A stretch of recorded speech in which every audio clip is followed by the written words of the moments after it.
Mi- Salamat po, Mr. President. In lieu of an interpellation of the good gentleman from Tarlac, I will be seconding a motion, Mr. President, preceded by a brief manifestation. Earlier, Mr. President, Senator Marcoleta said he refuses to speculate on reversal. But the good gentleman's own position is based on his own speculation that the SC will not reverse its decision. A tabling of the motion to dismiss, which is what I will second in a few minutes, Mr. President, a tabling of the motion to dismiss by the Senate today is not defiance of the Supreme Court. Wala pa nga po kasing final na decision. Kahit ang Korte Suprema po, iniintay pa ang comment ng VP. That is why I will be seconding the motion of the minority leader to table the motion to dismiss the impeachment complaint until the decision of the Supreme Court has attained finality. Tama po, we should exercise extraordinary prudence in this matter of transcendental importance. Still, I also wish to take this opportunity to express my thoughts at this crucial moment for our chamber. Mr. President, I agree and I continue to respect the Supreme Court. Hindi po magbabago iyan.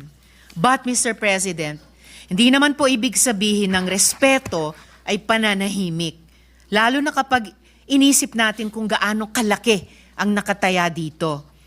Magkaiba rin yung rumerespeto at yung bulag.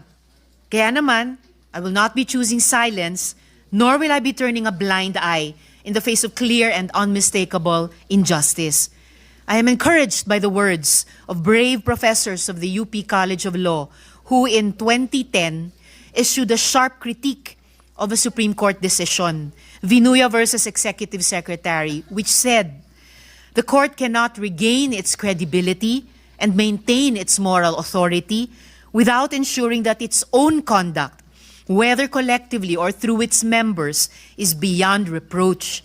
So, in the context of the SC decision, Duterte versus House of Representatives, I believe we need to shed light on some concerns which former justices and constitutional framers themselves, some of whom are here this afternoon, Mr. President, have underscored. Una, the Supreme Court decision was based on critical factual errors. At binanggit na rin po ito ni Minority Leader. And this has since been pointed out by no less than retired Senior Associate Justice Antonio Carpio. For example, the decision said that the February 5 impeachment complaint was transmitted to the Senate without a plenary vote in the House. A simple check of the records, specifically House Journal number 36, shows that this is false. Walang haka-haka. Those official records are plain for anyone to see. Sabi tuloy ni retired Chief Justice Renato Espuno, na siyang chairman ng Philippine Constitution Association, the Supreme Court was faced with a famine of facts necessary to make a decision invulnerable to constitutional assaults. Pangalawa, actions already taken under a prior and valid interpretation should be recognized as legally effective. Yan naman ay mula kay retired Justice Adolf Ascuna. The House of Representatives was operating under the regime of the legal doctrines in Francisco and Gutierrez, which held that the initiation of impeachment proceedings begins from referral. Kung unconstitutional pala na sundin ang legal doctrines, in the words of Justice Ascuna, that is legally unfair. Paano nga naman unconstitutional kung sinunod lang nila ang patakaran ng mismong Korte Suprema? Dagdag pa po sa isang desisyon nitong 2020 lamang, Madreo versus Byron. Sabi ng Korte na kung may pagbabago sa doktrina at interpretasyon ng batas, dapat prospective ang aplikasyon nito. At ang pangatlo at huling punto, mistulang nadagdagan ang requirements sa proseso ng impeachment na hindi naman nakasaad sa ating saligang batas. These new limitations, Mr. President, are not found in our fundamental law. Wala yan sa konstitusyon at kontra yan sa accountability. One disturbing example, sabi ng desisyon, kailangan daw na isumite na ang bawat ebidensya laban sa opisyales sa pag-file pa lang ng complaint sa House. Dapat ba naka-attach na ang bawat bank slip, public record o testimonya ng witness na ihaharap kahit wala pa silang proteksyon ng Senate Impeachment Court? Ang tanong tuloy ng marami, realistic ba yan? Paano kung ang impeachment ay laban sa mataas na opisyal na kayang-kayang magtago ng ebidensya o manakot ng mga potential witness? Bakit humaba yata ang checklist ng proteksyon para lang sa impeachable officials? Samantalang ang taong bayan na nagtatanong, na naniningil ng pananagutan, sila pa ang pinahirapan. Sila pa ang nadagdagan ang requirements. Ayon sa Korte Suprema, an official facing impeachment does not stand to lose fundamental constitutional rights such as life, liberty, or property. Hindi buhay, kalayaan, o pag-aari ang inihahabla sa impeachment. Kung ang usapan naman ay due process, hindi pat ang mismong impeachment trial na nga ang mismong venue para doon. Maririnig ang dalawang panig. May ebidensya, may magdedepensa. That is due process. So what are we afraid of? At dahil nandito rin po sa gallery ngayon, Mr. President, ang isa sa mga constitutional commissioners na si Christian Monsod, di lalo po akong confident na mag-take exception sa isang sinabi kanina ng good gentleman mula sa Taguig at Pateros na dapat mahirap ang proseso ng impeachment. Kontra po doon ang pananaw ng Constitutional Commission kung mababasa po natin ang records ng deliberations ng komisyon, partikular sa panig ni Commissioner Regalado. Muli, patuloy nating nirerespeto ang Korte Suprema. Pero pwede mong respetuhin ang isang institusyon habang nagtatanong at pinag-uusapan ang kanyang desisyon. In Firestone Ceramics Inc. versus Court of Appeals, the court conceded that it is not infallible. Should any error of judgment be perceived, sabi nila, it does not blindly adhere to such error. In this jurisdiction, rectification of an error more than anything else is of paramount importance. In the 2010 letter that I mentioned earlier, the UP law professors said that the position of the Supreme Court as the final arbiter of all controversies requires competence and integrity completely above any and all reproach. A breach of these values, the professor said, does violence to the primordial function of the Supreme Court as the ultimate dispenser of justice. And the UP Law Dean who led that letter to the Supreme Court, walang iba po kundi ang nagsulat ng desisyon na ating pinag-uusapan. Dear Mr. President, dear colleagues, I believe this decision is of the highest public interest, whose consequences will echo through time and history. Maraming taon mula ngayon, pag-aaralan at hihimayin ito ng lahat. Mula sa mga estudyante, mga journalist, mga political analyst, mga academics, at higit sa lahat ng ating mga kababayan. One day, and this day will come, history will judge all of us based on our actions today, August 6, 2025. When history comes to remember, let's hope we stood where it mattered, that even in the face of doubt, we did what was right and just. With deep respect for the Supreme Court and all institutions of our country, Mr. President, I therefore second the motion to table the motion to dismiss the impeachment complaint until the decision of the Supreme Court has attained finality. Salamat po, Mr. President. Mr. President, quick reaction. Noted and entered into the records.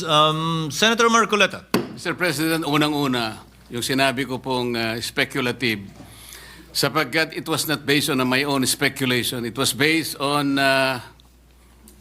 my long practice as a litigation lawyer. Wala pa po akong nakitang isang unanimous decision. Ewan ko lamang po kung merong magbo-volunteer ngayon na abogado in the last 40 years na sinasabi ang isang unanimous decision na ang karakter niya ay sinabi na ab initio, void ab initio, unconstitutional, violative of due process. Maybe if we can speculate that all the members of the Supreme Court after the filing of the motion for reconsideration will resort to their will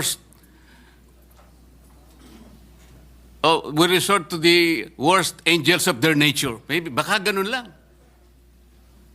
What do we expect? We expect that 8 of them will reverse themselves altogether? Kung sakasakali naman po na in-archive natin or whatever word is applicable at sinabi, under miraculous circumstances, sinabi ng Supreme Court, we are all reversing ourselves. Di continue natin. Anong problema? Pero kagaya po na sinasabi ko kanina, Mr. President, ang pagkakaluto nga po hilaw eh. Ipinipilit po ngayong ipakain sa Senado ang isang bagay na hilaw. Paano? Sinabi po ba ng Supreme Court na wag na kayong mag-impeach? Hindi po. Binigyan po tayo ng guidelines. Alam po ba ninyo kung bakit binigyan na ng guidelines ng Supreme Court kung paano mag-impeach? Kasi po, Mr. President, if you recall, the Supreme Court issued a notice on July 8, 2025, requiring at least 11 information from the House of Representatives and the Senate. The Senate made a manifestation na wala po kaming maibibigay sapagkat lahat po niyan ay makukuha ninyo sa House of Representatives. Alam po ba ninyo na 4 sa hinihingi ng Supreme Court ay nandun po sa puso ng due process? Ano po yung hinihingi? Sinabi lamang po ng Supreme Court, pwede bang ibigay nyo sa amin kung lahat ng miyembro ng House of Representatives ay binigyan ninyo ng kopya at kailan? Pwede bang ibigay nyo sa amin ang timing kung kailan nyo ibinigay at binigyan, kung paano nyo sila binigyan ng pagkakataong mabasa yung impeachment complaint? Pwede nyo bang ibigay sa amin kung every article of impeachment ay nakalagay doon ang mga dokumento na nagpapatibay ng artikulo? Pwede nyo bang ibigay sa amin kung nagkaroon sila ng pagkakataon talaga na mabasa yung impeachment complaint?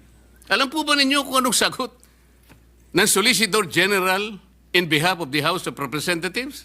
Ito po yung sagot nila. It is the position of the House that these matters pertain to its internal proceedings, which have always been regarded as beyond the jurisdiction and scrutiny of this honorable court. Sa Tagalog po, wala po kayong pakialam dito sa amin. Yung inihingi po ninyo, kami lang po yun. Para tinatanong lang naman po binigyan nyo ba ng pagkakataon sila na mabasa? Bakit? Mahirap po ba sagutin yun? Ano pa po sinabi? This is especially because the matters referred to the preparation, circulation, and perusal of the impeachment complaint as well as its attachment are not governed by specific constitutional provision or the House rules. So dahil po wala sa Constitution at wala rin po sa House rules, ano po yun? Wardi-wardi na lang. So ibig sabihin talaga, kaya po pala ang dami kong kasama doon, wala talaga silang kopya. Ako nga po hindi nabigyan Bakit hindi po kinakailangan bigyan lahat? Baka sakaling, malay po ninyo, baka pumirma ako, hindi ba? Ito yung tinatanong po ng Korte Suprema. Kaya lang po siya nakapagbigay ng additional guideline sapagkat isip-isipin nyo, sasabihin sa Korte, wala nang pong masamang tinapay ang Korte.